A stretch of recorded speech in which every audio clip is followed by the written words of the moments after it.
ఈరోజు హనుమత్ జయంతి. జై శ్రీరామ్.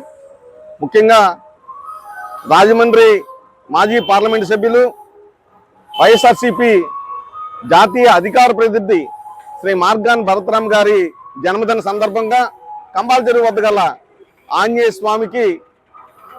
స్వామికి అర్చన, అలాగే వారి సౌఖ్యాన్ని కోరుతూ మార్గాన్ భరతరామ్ గారు అన్ని విధాలా బాగుండాలి, ఆరోగ్యంగా ఉండాలి, మంచి పదవి రావాలి అనేటువంటి ఆకాంక్షతో ఈ రోజున మరి ఈ ప్రసాద పంపిణీ కార్యక్రమం కూడా మేము పంచిపెట్టడం జరుగుతుంది. దయచేసి మరి రాజమండ్రి ప్రజలందరూ గమనించాలి. మరి రాజమండ్రి రూపురేఖలని మార్చినటువంటి ఘనత మార్గాన్ భరతరామ్ గారిది.